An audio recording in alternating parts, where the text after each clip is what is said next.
Anais was tired. Dog tired if she stopped to think about it. Double dog tired by all accounts. Yes, sir, she was done. But she weren't finished. So everything hadn't gone to plan. Big deal. She could improvise. That's right, thinking on her feet was one of her specialities, and she wasn't dead yet. The gobbo nest had turned out to be just a bit more densely populated than Marcus had mentioned. She dispatched at least a few dozen of the little bastards. What was more concerning than the number of gobbos was the fact that some of them weren't so little at all. She had fought 3 that had almost reached her chest in height, their arms lined with thick, sinewy muscles. Now those were some fights. Anais hadn't been challenged like that in all her 4 years as an Aegis in Glentsville. As she was wandering the stinking, dank tunnels, thinking that she would much rather be back home, having a very hot bath, she emerged into a large open cavern. She had just stepped from the tunnel out into the open when she heard a twang and a faint whistle.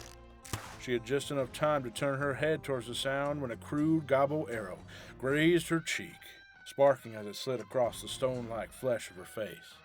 The pupils of Anais's feline eyes expanded till her iris was nearly swallowed up, letting in every bit of light.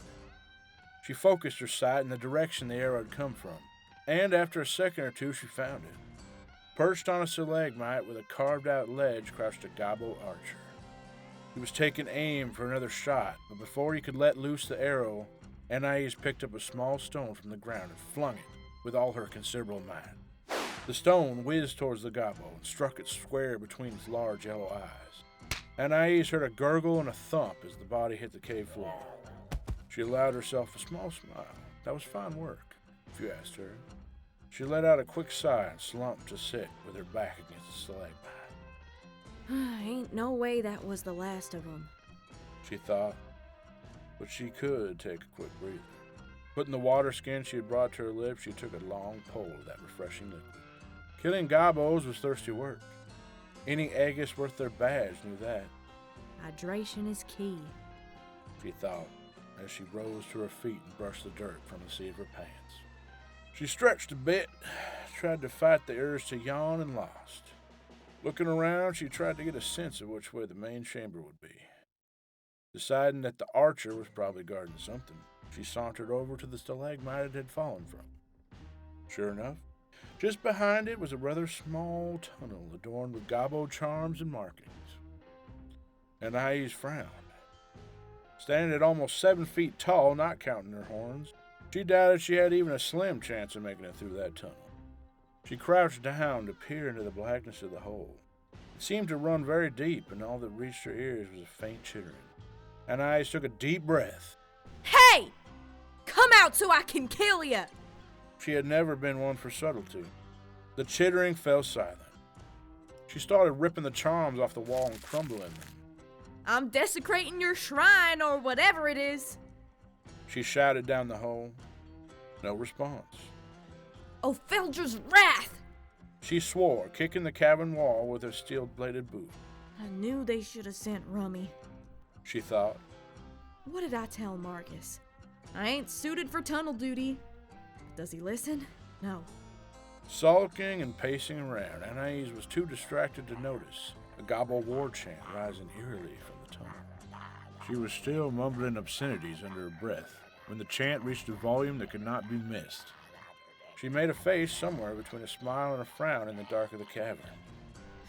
Guess it worked, she sighed, slowly backing away from the tunnel. She drew her truncheon from its leather holster on her belt and hefted its weight in her right hand. It was a simple weapon, a solid piece of steel about 4 feet long. It tapered down to the handle with its business end being about 5 inches in diameter. It suited Anais just fine. She widened her stance, standing a few feet away from the tunnel that was surely about to turn into a gobbo spigot. Brandishing her truncheon in both hands, she waited. 1 breath, 2. The first gobbo shot out of the tunnel, screaming bloody murder. Its toothy, too-wide smile met the side of the truncheon with a loud crack, and it went flying into the stalagmite. Gobbo number 2 was right on its heels. Anais barely had enough time to sidestep its nasty bone dagger and catch it in the back of the head with another satisfying crack. This 80s be damned. Why anyone would use another weapon, I just don't know. The next goblin was on her. It caught her in the back, clinging on to her heavy leather coat and stabbing wildly at her. The primitive dagger it was using plinked uselessly against the breastplate she wore under her coat. Grabbing it by its misshapen head, she whipped it down straight into the stony ground. Satisfied that it was dead, she whipped back around to face the tunnel and introduced her truncheon to another goblin. And another, and another. Crack, crack, crack. Her truncheon sang, making sweet music against the heads of the goblins. After several moments of this cacophony ringing through the cavern, Anais undid one last gobbo skull and fell silent. She wiped the stinking blackish blood from her face and took a deep breath. That all? She said to the darkness. No answer. Alrighty then. She breathed as she swung her truncheon, getting some of the gore off. As she was turning to stroll away, she heard a deep, very un-gobbo-like growl resonating from the tunnel. She grit her teeth and turned back around. The very hot bath was delayed once again. The growl warbled and morphed until it became words that Anais could understand. You have stepped on the thrice-consecrated ground of a blessed one. Definitely not a gobbo. Anais moved back towards the tunnel.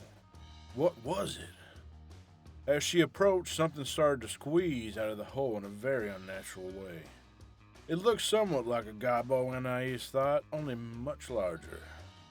It had no business coming out of that small opening. Yet here it came, morphing and twisting sickly, until its full size stood before her, taller than her. Anais felt a strange sense of anger. Think you're a big sucker, huh? She spit at the monstrosity. The creature opened its razor-lined maw, and deep rumbling voice returned. You face a chosen. Bow and receive judgment. Not likely. Anais growled. That's when she noticed the left eye of the beast. It wasn't the pale silvery yellow that its right was. Instead, what looked like a strange orange crystalline ball set in the socket, unblinking. Pulsating veins spread from the socket, and the normally pale flesh had an angry look. So be it, worm. Die. From the crystalline eye came a beam of white-hot energy lancing towards Anais. The light it created nearly blinded her, but her reflexes were sharp and she dodged under it just in time and charged the monster at full speed. A bygone? She thought as she ran, dodging a few more blasts. How did Gobbo get its hands on that? No time to think about that now. She was closing in on the bygone-powered Gobbo. It was bigger than her, but not by much, and Anais was of a mind to bring it down a peg. She was about 5 feet away when it swiped at her with its grisly clawed hand. Deflecting the blow with a swing of her truncheon, she spun around behind the beast and connected a strike to its leg. A loud, wet crack resonated through the cave. The Gobbo howled in pain and fell to one knee. Anais allowed herself a small smirk before moving back to the action. She jumped up behind the beast and ready to swing to the back of its head. Maybe if she hit it hard enough, she could knock the bygone loose. Her muscles tightened, preparing to unleash her full power. But the monster was gone, and there was pain. Breath wouldn't come. Huh? She thought stupidly. Wrong has judged you lacking. She heard the beast growl behind her. Behind her? That makes no sense. Nothing that big could move like that. Yet there they were. The Chosen had somehow materialized behind her and buried its gnarled fist into her back. Anais flew, crashing into the wall on the far side of the cavern. The force was unbelievable. She had never felt anything like it. She would have been impressed if she wasn't so pissed off. She had enough time to flip over in the air so that her feet were the first thing to hit the wall. The shock of the impact ran up her whole body, but she pushed back against the momentum, the muscles in her legs bulging. She screamed a triumphant roar. I ain't that easy! She shot like an arrow straight back at the monster, yelling obscenities all the way. You son of a bitch!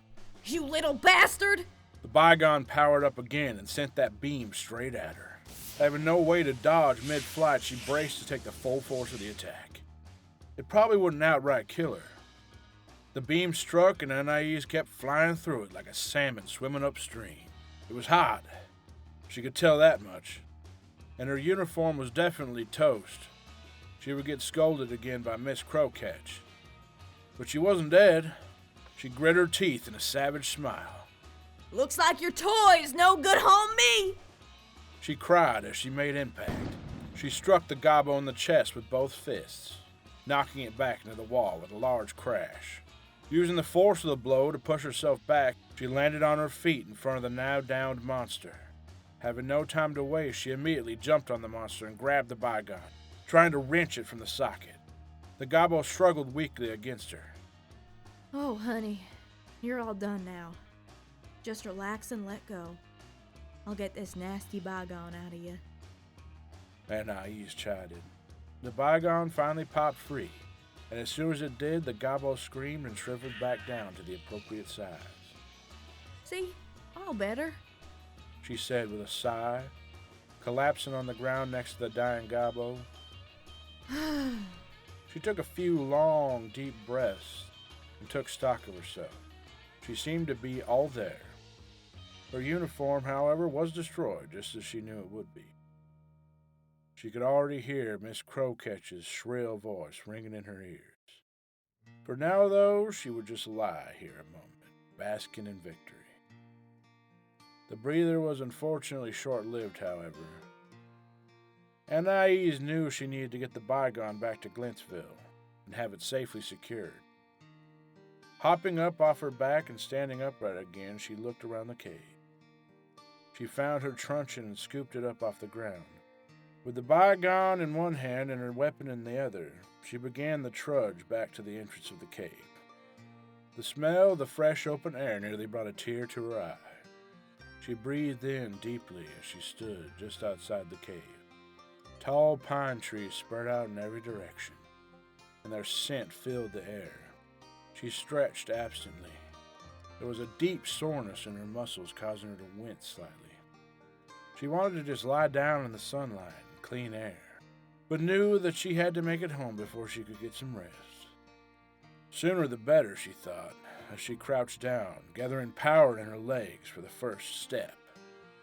Releasing the tension, she sprung forward and landed about 30 feet from where she started.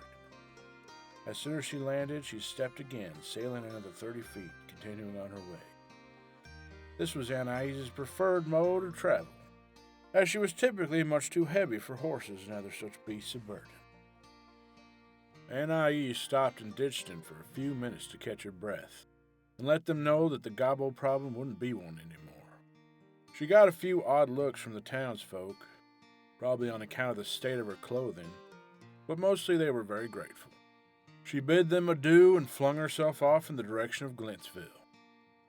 The forest had given way to the rolling hills and flat plains that Anais now soared over, crashing down and springing away again and again. By the time the wooden walls of her home city were in sight, the sun was threatening to disappear.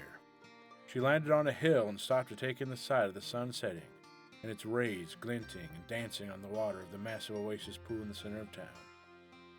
Her breath caught, she bounded once again into the sky. The gates were already beginning to open when she landed her final jump, a cloud of dust exploding out around her. She looked up at the turrets on either side of the gate, seeing the watchers there. Hey, Walt! She shouted up at the left turret. How are the kids? The rough, thick-mustached face of Walt peeked over the edge of the turret. They're aces, Anais. Just top-notch. His jovial voice answered. Little Bree is playing just inside the gate. Don't let her bother you too much. She seems to have become quite smitten with you. He let out a belly laugh. Glad to hear it, Walt. I think I could handle her. She winked up at Walt. Turning her attention to the right turret, she addressed the woman standing there. You all right, Viv? Viv's tanned and sun-reddened face looked down, wearing an easy smile. Sure am, AAA. I'm fine as wine. What I'm wondering is, are you all right? She gestured down at Anais. She looked at herself and shrugged. Long story. She said to Viv. Sounds like one I want to hear. Drinks after my shift? Yes, please. Anais replied with a sigh. I'll hold you to it. Viv said with a small chuckle. Well, I'll let you two get back to defending the city. I've got some pressing business to take care of. Anais said as she waved at the watchman, who returned the gesture, and walked through the gate. Anais continued down the main street, but was left of her boots kicking up dust. She saw the familiar wooden buildings spanning out in a circle surrounding the large, life-giving spring of fresh water that was the namesake of the frontier city. As she was zoning out, thinking she hadn't felt this relieved to be back home after a mission in a long time, maybe ever, she heard a small voice call out to her. Miss Anais! Said the adorable little girl running up to her from where she had been playing outside her home. Anais smiled as the Watcher Walt's daughter slammed into her leg, hugging it tightly. She only came up to a little under her knee. The girl released her grip and jumped up and down a little in pure excitement. Anais crouched down in front of the girl, smiling, despite being on the verge of collapse. Even crouched, she still towered over the girl. Hiya, Bree. Anais said. Aren't you an energetic one today? Bree held out the doll that she had been playing with, a look of joy and pride on her face. It's an amazing day, Miss Anais. Look at what Mama made.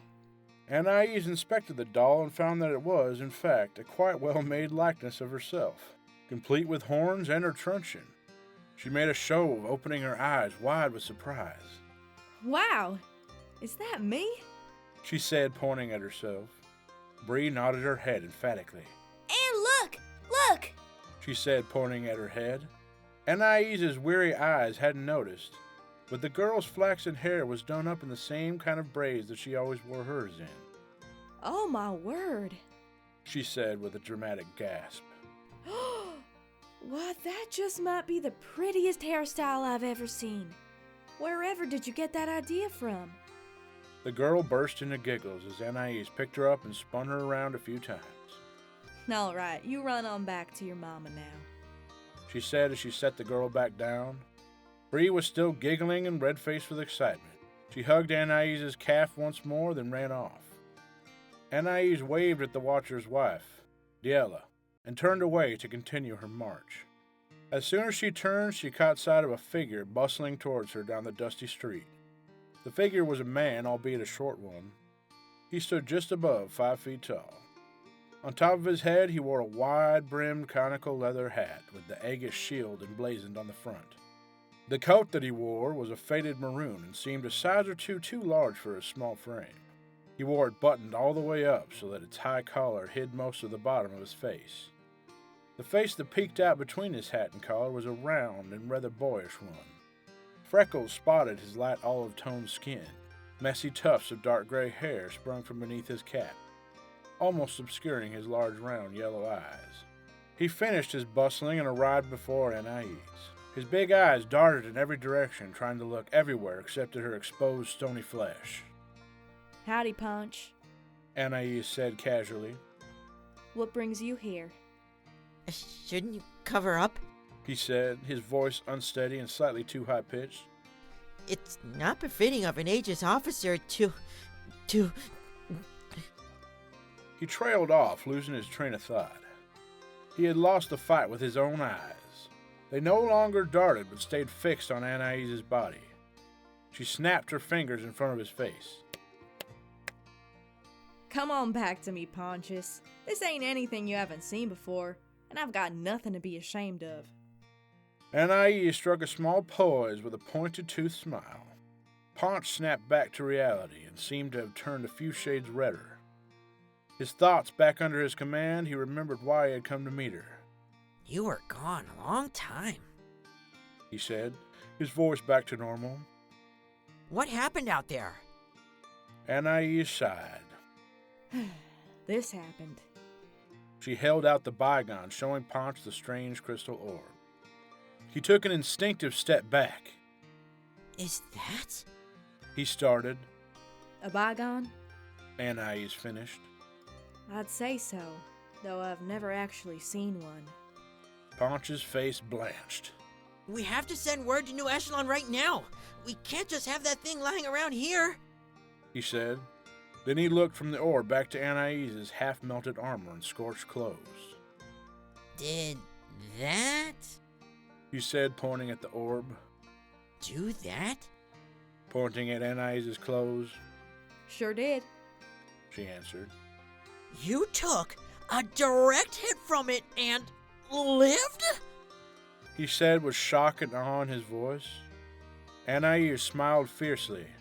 It'll take more than some ancient fuckery to take me out. Ponch shook his head as if shaking away sleep. I knew you were strong, but empty heavens. Anais's smile faded. I may still be alive, but I feel more tuckered out than I thought was possible. She said with a sigh and a stretch. Listen, did you get my Bath ready? Ponch finished. Of course. I started it as soon as the watch saw you coming. You're the best, Punch. Anais said with a smile on her lips. I try. Now, come on. You need to tell me more about what happened, and we have to tell Mitch Crocash what's going on. Anais let out a soft groan. Yeah, bath first. Ponch chuckled softly as they began to walk to the station. Ponch led the way to the Aegis station. As they walked, Anais, staring blankly at the back of his head, took notice of the slight point of his ears, sticking out of his tangled hair. Pointed ears. Her weary mind drifted. It seemed most everyone she had met since she left home had some degree of point to their ears. Her father's ears were round, she remembered fondly, though she was told that her mother's ear ended in quite a sharp point. As for her, well, she had bigger concerns than the pointed nature of her ears. She ran her hand up her left horn absently, feeling the small grooves spiraling from the bottom to the top. Aberrant. That's what they called her. A curse if you were a superstitious citizen. A remnant of the elder races passed down to the blood if you were a more learned type. Ponch was an aberrant too, of course. His small stature gave that away. But he was the more acceptable kind, unlike Anais. Her aberration came from a much older race, and carried several nasty connotations. Why was she thinking about this? She had told herself years ago that there was no point dwelling on it. Must be the exhaustion. Her footsteps felt heavy. Heavier than usual, that is. Her father's face swam up in her mind. His warm, lopsided smile beamed at her, pushing his two small spectacles up his long nose. It doesn't matter what you are. It matters what you want to be. Her father's words echoed in her aching head. Empty heavens. She felt like she was about to cry. Anais? The deputy's voice sounded very far away. Her eyes popped open. Ponch's worried face came into focus. At some point, they had stopped moving. She looked around and found they had arrived at the station. The large bronze shield affixed to the front of one of the only stonework buildings was a dead giveaway. She blinked a few times, the orangish-pink light of the setting sun reflecting off her glistening eyes. Ponch looked away from her sheepishly, fidgeting with his sleeve cuffs. You sure you're all right? Maybe we should get Doc to check, just in case. Anais cleared her throat and brushed the back of her hand across her eyes. No, it's fine. Just been a long day. Her voice came out a bit too rough. She tried to smile. Ponch tried one too. Neither succeeded. Abruptly, Anais slapped both sides of her face, making Ponch jump, a small yelp escaping his throat. Alrighty, enough of that. She said, striding through the double doors of the station, leaving Ponch looking confused as the doors swung back and forth. The inside of the station was thick with pungent smoke and cozy warmth. A fireplace crackled in the corner. Two figures sat at the table near the fire. one puffing a fat cigar and the other casually leaning back in his chair with his feet crossed on the table. The first was a stoutly built man with a round and ruddy face. A jet-black mustache sat atop his short, snow-white beard. His small eyes squinted under his bushy black brow. Marcus. The man he was squinting at was whip-thin and wore a look on his pale face like he was trying not to laugh at a funeral. The sharpness of his features gave him a somewhat sinister look. The hair on either side of his head was cropped almost to his scalp, leaving a reddish-brown strip down the middle that flopped lazily over his face. His slightly slanted, mossy-green eyes danced with mirth. Rummy. Anais's entrance had broken their comfy atmosphere. A gust of harsh night air followed her in, blowing a playing card or two off their table. The precariously leaning Rummy nearly lost his balance, but recovered smoothly. Marcus turned in his chair to face the door, his mustache twitching. "Our Aegis returns. Successful, I hope." He looked dubiously at the state of her. Of course, it's me we're talking about. She said dismissively, not stopping her determined trudge to the washroom. She was still sore at Marcus for his bad intel. Pontius dutifully picked up her slack. She found a bygone. He almost whispered. Marcus stood abruptly, his chair scraping loudly across the floor.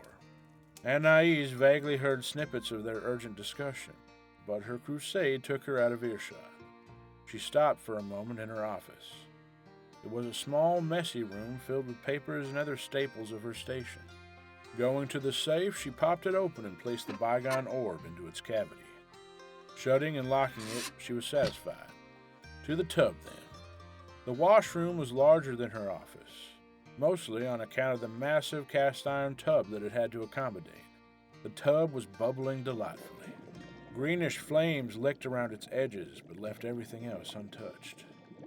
The work of Pontius Vim. She absently stripped away her tattered clothing and half-melted armor, never taking her eyes from the inviting water.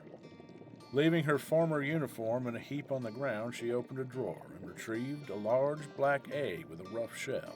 She cracked it on the edge of the tub and released the light pink yolk into the water. Bubbles fizzed and popped in response, filling the room with a sweet aroma. She sank into the tub till just her horns broke the surface. Things were about to get interesting in the frontier city of Glentsville.